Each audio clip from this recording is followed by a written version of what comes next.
People are going to talk about you. They're going to judge you. They're going to look at you a certain way. Let them. Let them think that way. Now, I always believe that if you're going to say something about me, let them. If you're going to feel some way about me, let them. Because I have to let me allow myself to just keep it moving and not let them get into my head and beat me up about how they think about me. Right. Welcome to the Give or Gain Show. We have Alicia, my very good friend, Alicia Malamud. She is an amazing realtor. Thank you. And I've asked you to come on here today because I've watched you in action, and I truly believe you can contribute to the real estate community, and I just absolutely love the way you do business. Thank you. Yes. Well, coming from an amazing business partner as yourself, I can't imagine doing business with anybody but you and only you. Thank you. So it takes two to do magical things, and you and I are just a dynamic duo, and I'm so lucky to have you on my team. I feel the same. I'm grateful to be on your team. I'm grateful to be on your team. You know, so I want to talk, this show is designed to really help agents that are coming into the business and, you know, to learn from other agents that have had tremendous success, and you have just come out of the gate. So tell everybody a little bit about yourself. How did you get into real estate? So back in 2004, I started my real estate journey, and I picked up my real estate book a few times, and I wasn't successful at actually passing the test. I was also in the middle of a divorce at the time, so my mind wasn't where it needed to be mentally, spiritually, physically. And let's just say I put the book down and continued just lifing, right? It wasn't until COVID where I had a situation at my job, my previous employment, and I said, I need to make a change. And I remember being in the garage, coming out of my job, calling my husband and saying, I cannot do this anymore. Tears flowing down my face. He said, what do you want to do? I said, I want to get my real estate license. Now, I've always been in sales. My dad was a car salesman. My mother sold Mary Kay. I have been a part of every single MLM you could possibly imagine, right? From Thrive to Mary Kay to Origami Owl, you name it, I've sold it. I've tried many different business ventures, but the one thing that I always can say about myself, whether it was successful or not, I never gave up, and I always continued to see what the next avenue is going to be for me. So in 2021, I decided to start my real estate journey once again. I successfully passed my license in April, and I joined KW in August of 2021. I was with another brokerage, it's just that brokerage wasn't a fit for me, and I truly believe you have to pick what works for you. I'm a people person. I need to be around people. I need to be in a classroom setting. I need to be touch, feel, smell. That's how I learned best. The company that I was working with prior to, before KW, it just wasn't for me because it was more like virtual. And then I joined a team, and the team said a part-time agent would never be successful. And any kind of negativity that's ever thrown in my face, I have to say, wait, something's not right. So at that point, that's when I turned around and said, I need to find another brokerage. So I walked into KW. I had 3 other appointments lined up that day for other brokerages. And this was the culture for me. This is where I needed to be. There was something about the way that KW was built that this is the presence that I needed to be in. Yeah, and you know, it's interesting that someone told you a part-time agent couldn't be successful because boy did you show them. Right? You showed them. And so to those people, because you can speak from that with so much grace and so much experience, to the people that are working full-time but they really do want to build a real estate career, what are some tips that you can give them that made you so successful? Because I mean, you dove in and you worked really hard and you had a lot of support from your family, but what was it, what mindset did you need, what did you need to make that transition successful? I needed to see the grass is greener and the shiny object at the end of the road to get to the goal that I needed to be. And for me, it was, I did not want to be at my current I didn't want to be at that time at my current place of employment, although I am extremely grateful for where I had worked in the past. I've met amazing people. I met my husband there. I was going through a divorce at the time when I started working there. And I helped build my real estate business around my past employment. Now, the one thing that I can definitely say is that working basically 32 hours a week, I was running a full-time real estate business. I'm a mother of 2, and I'm married. So juggling everything was definitely interesting at sometimes. And sometimes I had to put things aside to just follow the yellow brick road. And I had to take my business and really put my foot on the gas and don't take it off until I got to where I needed to be. And I was in the coaching program, and I believe that my coaching program, my mentor, John DiMartino, was definitely God sent to me because he gave me the best advice whenever I needed it. He held my hand through transactions that I thought were never going to get done. And he educated me to become a successful agent in this industry. Did you know that 77% of agents nationwide this year have not sold one house yet? Wow, that's Right? a big number. It is. I just learned that. That's a big number. I didn't make that number up. No, right? that's a big one too. Right. Yeah. So the agents that are doing it, what are they doing to do it? Now for me, I hustled. I hustled for 3 years. Every single day I grinded. Every single morning, as soon as I dropped off my son, I was on the phones, I was doing showings, I was making the appointments. I was hustling. Why? Because I needed to move forward and become the independent agent that I am today. And one of the things that I am truly grateful for is the support of my family. Yeah. Because, you know, I had to cut back at work some days to be able to move forward in my real estate business. But I also still had to meet certain hours at my job. I really wanted it. You did. And because I wanted it so bad, I could taste it. What did you want exactly? What were you hustling for? What was the experience of life that you were fighting for? So what I love about being a realtor is the relationships that I build and the dreams that I fulfill. It's not about the paycheck. It has nothing to do with that.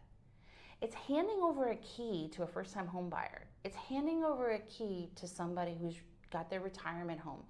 It's helping and assisting somebody in selling their home so they can move forward to their next journey. That's what does it for me. It's the happiness that people are feeling that makes me like really warm and fuzzy inside about my business.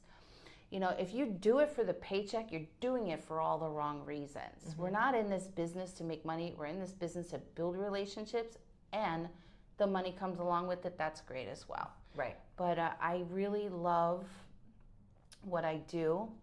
I have built a reputation for myself of honesty, clarity, fun, because I love to have fun with my clients. You do. And From, you're great at creating experiences. thank you. You do. You create such amazing experiences for people that you make people feel very, very appreciated, accepted, seen, that whatever milestone they're hitting in their life is a huge milestone. It doesn't, on whatever spectrum you compare that milestone on, it's like so big for you.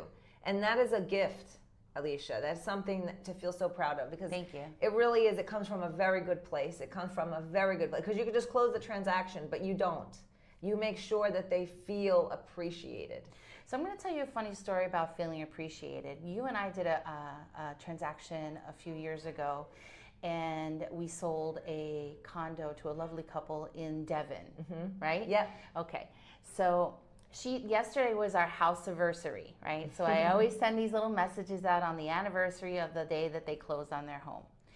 And she got to me before I got to her. I love right? that. And what we had in common is she loved to do her nails. Right? So every couple weeks she sends me pictures of her new nail design. She tells me about the new things she's creating in her home, the new garden. She sent me pictures of the new patio furniture, of her new sneakers, because she knows I love shoes. And that's it. It's so simple. It's so simple. Well, it's not simple for everyone. No. You make it simple. You make it simple because you really commit yourself to the experience of your client. You make sure that, and it looks natural to you. It may not be natural. It may be something that you really work at, but no one would ever know that that's not natural. Right. It just comes off that way. Thank you. Yeah. It's because people are important. And these are big decisions, whether selling, buying, renting, investing. And if you can just make it easy on somebody, it makes the process that much more smoother. Yeah. And when I decided to leave my employment, I was involved in a really bad car accident. And I was doing a showing in the morning. I was stopped at my house to grab some lunch. I was in the car on Bluetooth with the buyer that I had just showed a property to. It hydroplaned and my car went out of control. Oh my gosh. I ended up facing north in the southbound lane. I remember calling my job and I said, I'm not coming in today. I remember going home, praying and crying with my family. I woke up the next morning, I walked into my manager's office and I said, thank you, but I think my journey is over here. Yeah. And the beautiful thing about that is she said, my door is always open I love if that. you ever want to come back. So for 2 weeks, I did my last 2 weeks. I walked out of my job with a smile on my face and I was ready, but I was scared. Why? Because of the fact that I was losing that line of leads. And I'm like, oh my God, am I doing the right thing? This is where I get a lot of my business. Is the business gonna follow? And the minute I left my position, I called my coach and I'm like, John, you know, I got a couple life changes that have happened. He's like, what's that? I said, well, I pretty much I avoided death by, you know, avoiding in this car accident and I quit my job. And he goes, oh, yeah, it's kind of a lot of things, right? I said, yeah. And he goes, in the meantime, I had been auditioning for a position. And the position was because I loved my coach. I wanted to help others. So I had been auditioning for a coaching position within my office. And the day that I called him and told him about these major life changes in my life, he had then told me, we are offering you the coaching position. Oh my God. So it was like so crazy how it was just so full circle and how things are the way that they're supposed to be and happen the way that they're designed that way, right? So the minute I walked out the door of my last job, my business doubled. Oh my gosh. And it's still a reoccurring business where the mindset that I had is, oh my God, I'm leaving my leads. It didn't work that way because what I did in the 2 years prior to me leaving and exiting that door, I built that business and the referral game was ridiculous. That's amazing. So I'm very proud of the organic business that I have developed for myself. My business is solely based on referrals and reviews. That's incredible. Okay, I have never paid for a lead. That is just how I have built my business. So how would you say is the best way to present yourself? So I mean, I know I've watched you do that over the years, but you know, how do you tell everyone you're in real estate? You know, what was the way that you just started introducing yourself into real estate to the people that you knew in your life? So let's just say I was at work, I was on the table, and everybody knows I used to be a blackjack dealer. So I was dealing the cards, I would talk to the client, hey, what do you do for a living? And they'd be like, you know, they'd tell me what they do. And I'd be like, I'm a realtor. They're like, no, you're a blackjack dealer. I'm like, no, I'm a realtor. That's what I do for my business. You know, I have a real estate business. And then if I always wear something. I have a pin or a t-shirt or a hat or always have my cards on me, always have my digital card on me. If I don't have the cards on me, I am constantly having conversations. It doesn't matter from the lady at Publix to the one who does my nails. I am constantly talking about what I love to do, which is make dreams happen. Yeah, and you have so many stories to tell. Yes. You know, you can so easily tell success stories because you've had so many of them. Thank you. Which I think really helps, you know, because you're so confident in your ability to have that conversation because you know what you can do. Right. So any specific, you know, I know you work a lot with first-time home buyers. And actually, we've worked with a lot of first-time home buyers that are actually a little older in life. You know, we just closed our clients that made us cakes and brought us flowers and designs because of how grateful they were. Right. And I've noticed that when we're working, my question really is to those people that what's coming up for me is like facing some limiting beliefs. You know, thinking that you know, if someone's old, let's say there's new younger agents in age coming into the business, and they may be intimidated to speak with someone that's older, that's a first-time home buyer, or having that age gap. You know, what I find is that when you just act from a place of trust and of integrity, the age just like disappears. You know, especially, it really truly just disappears. It's just that people can trust you. Right. What do you think about that? What do you say to people that are worried about coming in that are young in age? I think that if you believe in yourself, you can do anything that you want. I don't believe it's an age factor, because there's people that are coming into our industry that are on the older end of the spectrum, right? They don't know how to do TikTok. They don't know how to do social media. They don't know how to read an email. They are used to, you know, handwritten contracts. So there's that becomes a kind of like a wall that they put up. Like, I don't know if I can do this because I'm not hip to the game, basically. Where you have someone who's on the younger end of the spectrum, where they feel that they don't have the ability to have the conversation with, you know, luxury potential. Right. Or I just believe in your heart, if you know what you're doing, people will believe you and trust you. Because at the end of the day, that's all it's about. It's the trust factor. And I've had situations where I've had to build trust, where there was just daggers being thrown at me all the time, and I had to dodge every single one of them and build this level of trust with these clients, that at the end of the transaction, they were my best friend. And refer you. And referred me. And you're thinking that they're just testing you the whole time. Right. Yeah. So if you're in a situation like that, what is the best way to respond? If you feel like someone is, you know, a lot of the times we're being tested. Right. You know, and we think that people are, you know, coming at us, but really what they're doing is they're just testing to see, can this person be trusted?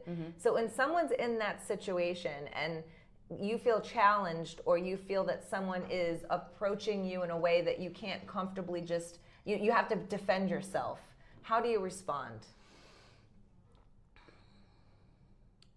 How do I respond? I definitely don't come in a defensive mode. I come from a happy place. So I give them all that I can. Listen, this is a business where you don't have to work with everybody, right? You can pick and choose who you want to work with, period. And if there's no connection and there's no vibe, then, you know, refer them out. Find them someone that's going to be compatible with them, right? I always feel I give everybody my love, and if there's just no connection, there's really no connection. And you don't want to have to be fighting somebody through one of the biggest decisions that they're ever going to have to make. Purchasing a home is one of the biggest financial decisions almost everybody has to make. You know, so I feel that I just have to let it flow naturally, and if it's not meant to be, then it's not. Yeah, but one thing that I can say that I know that you do is you do not ever compromise your integrity. No, absolutely not. Not for anyone. I know I don't do that either. I learned a long time ago in my life, and I'm so grateful for this lesson in my life, is that no matter what happens, don't ever compromise your own integrity. Even if it means you're going to lose something, you're going to lose much more by compromising your integrity. And I always truly believe that. I believe that to my soul. So when I am in a situation where I have to make a decision, I always know that I'm going to keep my integrity intact, because that's going to create workability in my life. And more importantly than anything, it creates self-respect. And if I'm not going to respect myself enough to do that, how can I expect someone else to do it? So when life gives you opportunities to choose yourself and your own integrity, it's always the correct way to go, because you build self-respect. And through that, you learn to trust yourself.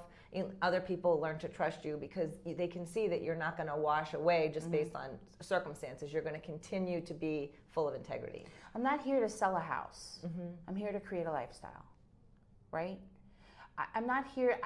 I don't just sell a home to anybody. You know, there are things that we have to do to make sure that home is perfect for that buyer. And it's not just a sale, it's a journey the entire time, from the first conversation that you have to the day you hand them the keys, and then some afterwards. You know, like the story with the lady, you know, my client with the nails and the shoes. Yeah. It's a lifetime relationship that we have built with one another. Yeah. Yeah, I've seen you do it time and time again. So, you know, there's a lot of new programs coming out. There's a lot of new opportunities with first-time home buyers in the market. If someone's working with a first-time home buyer, or if it's a first-time home buyer listening, what are some of the things you would say to a first-time home buyer or an agent working with a first-time home buyer that they absolutely need to have to get started, to be successful? I think a buyer's consultation is just so important. And to go over the wants and needs and what the affordability is. Because everybody could say they want $1 million house, but can they afford the $1 million house, right? So, excuse me one second. Fine. No, it's okay. That's terrible of me. It's okay. I thought I shut it off. Okay. So that's the world of a real estate agent. You got to be on your phone. Non-stop. Believe me, I know. I was watching these like shorts. You know, your mom's a realtor when she's on the phone and she's constantly telling you to go shh. Yeah. Your mom's a realtor when We'll come in frame. Oh, Sorry. Your mom's a realtor when all her weekends she's at work and she brings you to all her open houses. That's right. So yes, my phone is constantly on. Like the other day I got a text message at 6 o'clock in the morning from a client, you know? And it's a good balance. Yes, exactly. But back to the initial question, which is just really just understanding first-time home buyers. What I think is having clarity. Having clarity is truly key. And to your saying with the buyer consultation, I think in the buyer consultation, the beauty of it is getting to know each other and making sure, like you just said, making sure you're the right fit for each other and that you can meet their needs and that they know what they want. Because a lot of times people come to you and they don't know what they want. And you have to help them determine what's right. We do the financial piece, but then you've got to figure out, okay, and how do we fit this into the real estate market? Is it affordable for them? Is it the right market? What do we need to change? And, help navigate all of that. Just in the last few buyers that I've been working with, the change has been like literally a 180. I had one client that was looking solely for a single family home. And I took her out and I showed her a whole bunch of single family homes. But then I asked her, I said, can I give you my recommendation? And she took my recommendation and I found her the most beautiful townhouse, right? And she loves it. And to flip it, I had another client who solely only wanted to look at townhomes, right? That was it. No condos, townhomes was it. And I made a suggestion and we flipped it. And now she's moving into a single family home. So just being able to guide and give them the knowledge of your experience and what you think they will be most happy with makes you that much of a great agent. I think so too. I think being flexible and really, what I always say is don't push people into something that they don't want. Give them information that they can make a decision.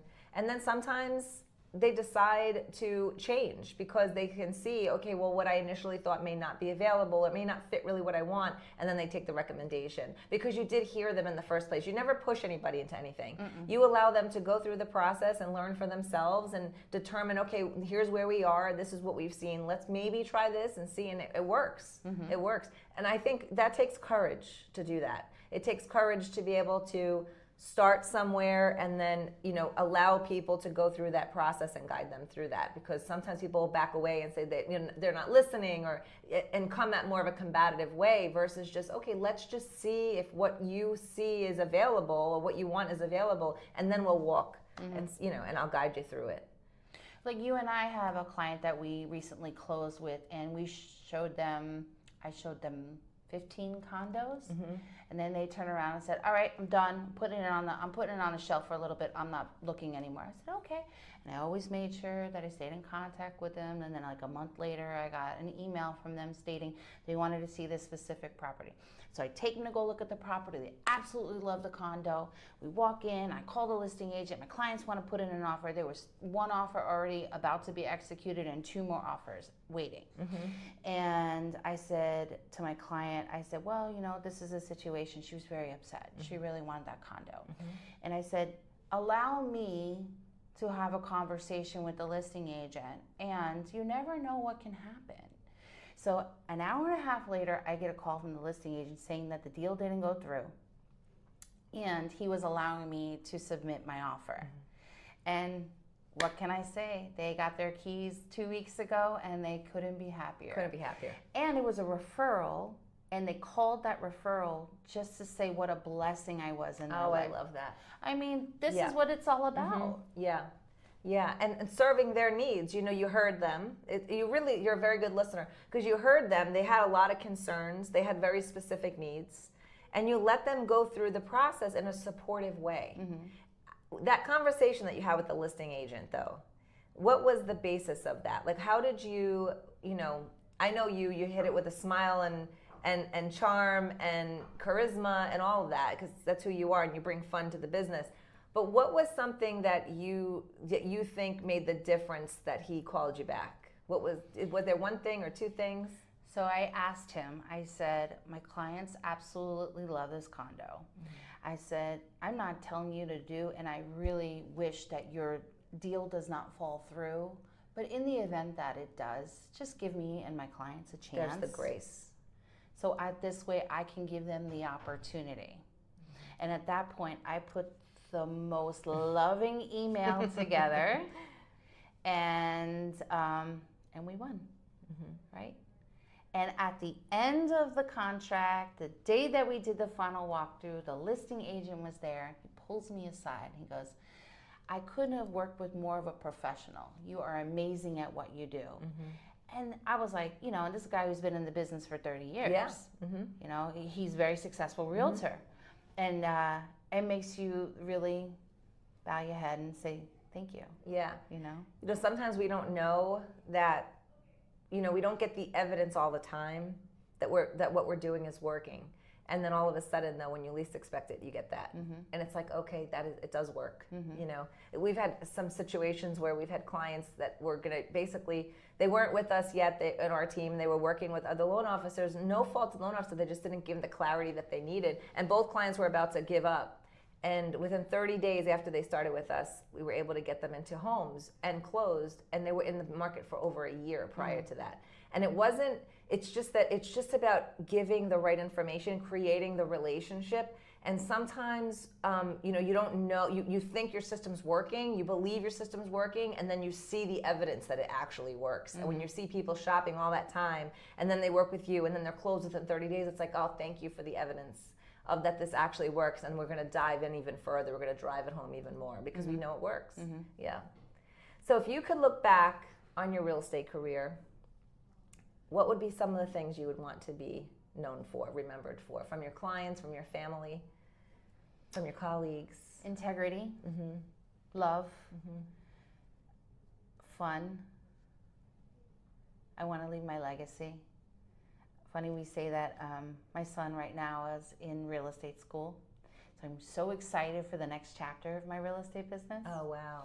And I cannot wait to take that picture with the arms folded, and my son, my 6'3" son behind me with our shoulders, well, his shoulders higher than mine, but we're gonna have to give you yellow pages. And I'm so excited to bring him along this journey with me, because one day I want to hand over my business to him, so that he can have the entrepreneurial mindset and the life by design and the freedom to, if you want to take a day off from work, you don't have to call anybody and ask for it. You don't have to clock in. Although time blocking is one thing, but clocking in, if you're not feeling well that day, well, then you don't have to go to work. If something's going on with your family, you get to take the day off. If you get that emergency call off a bid from the school that you got to pick up your son because he's not feeling well, well, then you could put everything aside and you can make it happen. That's what I want to leave for my son. So that's pretty much what I'm all about. Yeah. Yeah, and I know that you've always talked about your husband and your younger son, and just the, you know, the family experiences that you've created, that now you've been able to create with your family, is a completely different ball game. I mean, you've been able to be there. I'm sure so different for because your two sons are different in age, but you know, I'm sure it's been a completely different experience with your younger son, because he's, you know, he has a different version of you now, as you know, in this entrepreneurial place. It's a different version, you know. So with my oldest son, I was a single mom for 8 years, and I had to work 2 jobs, sometimes 3, to be able to make it happen for us. Alex never went without, always had a smile on my face, and so did he. He was a happy boy. I was blessed with my mom to be able to be there for me, to help with the raising of such a great young man. And then I met my husband when my son was 10, and he has helped turn him into the man that he is today. And it warms my heart to be able to let him see his mother live out her dreams of what she's always wanted to do, and the flexibility to be able to be home with my son whenever I want. So 2 totally different ages, but 2 totally really real life logics. Yeah, and it's awesome to see. I mean, what better gift to give your children than to show you go after it? You know what I mean? To not settle. Right. You went after it. You went and did what you wanted to do, and you know, life changed, and you had that car accident, and that shifted your perspective, and you knew that it was the breaking point.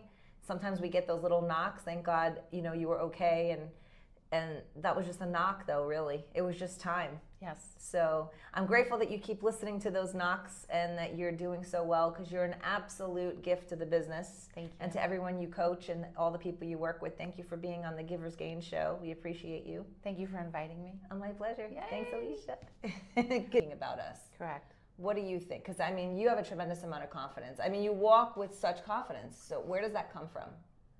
It just comes with experience. It comes with grace. And I'm actually in the process of finishing up a book right now called The Let Them Theory by Mel Robbins. Yes. And she says that people are going to talk about you, they're going to judge you, they're going to look at you a certain way, they're going to zoom into the picture to see if you've gained a little love handles on this side, or how many wrinkles you have, or how many grays are showing. Let them. Let them. Yeah. It does nothing for you to entertain that mentally. Like, it does nothing for your mental psyche. Just let them. Yeah. Because there's always going to be haters, right? I can't tell you how many times when I was at my last job and I was studying for my real estate exam, and I had plenty of people come up to me and say to me, "You're going to be just like everybody else. You're just another number. Why do you think your business is going to be any better than anybody else? There's a million realtors out there. Why would anybody choose you?" Let them think that way. I just got the chills. The same person who had that conversation with, because I remember where I was sitting, I remember what I was wearing, I remember who I had the conversation with. A year later, I get my first $1 million listing. He sees it on social media, and he says to me, "Oh, I see you got a $1 million listing." I said, "Yeah, I did. But I guess I'm just that average realtor that's never going to get anywhere in life, as per what you had said to me. Do you remember that conversation?" And his face just dropped, right? A year after that, guess what he called and asked me for? Advice? On how to become a realtor. I love it. I mean, like, you know, this is the negative Nancy who was beating me down, and he wasn't the only one that made this comment. "Oh, I can never leave this job. You know, I've heard that realtors will never make it. They live, you know, house to house, and there's times where they don't have any money coming in." And listen, real estate's not easy, but you can't take your foot off the gas either. Right. So if you get one transaction, don't think that you can't keep moving. You have to keep it moving, because you have to build the reoccurring income that's coming into your life. Now, I always believe that if you're going to say something about me, let them. If you're going to feel some way about me, let them. Because I have to let me allow myself to just keep it moving, and not let them get into my head and beat me up about how they think about me. Right. And they're seeing you through their own filters. Correct. You know, through everything they've been through at life. They're seeing you through the filter of that they can't do it. You know, and that's something that I've learned, and it's so powerful, because when you understand that when someone tells you that you can't do something, it's because they believe they can't do it. Mm-hmm. It has nothing to do with you. I had a doctor once tell me, you'll never be able to walk normal again. I broke both of my legs in a car accident when I first moved to Florida. Mm-hmm. Doctor says, you will never be able to walk normal again. I said, what? I said, no. I wear 6-inch heels and I dance on top of bars. That's right. You need to tell me what I need to do right. to get me to walk normal again, right? And I went to physical therapy, and I got into the pool, and I did everything that I was supposed to do. 6 months later, guess what I was wearing? 6-inch heels. There you go. Even a doctor, let them say it. Yep. You know, it doesn't necessarily, you know, you have to take things into consideration, but once something goes from fact to opinion, let them. Mm-hmm. Yeah, that's awesome. Good for you. Thank you. All right. I had to come back to that. That was so good. Absolutely.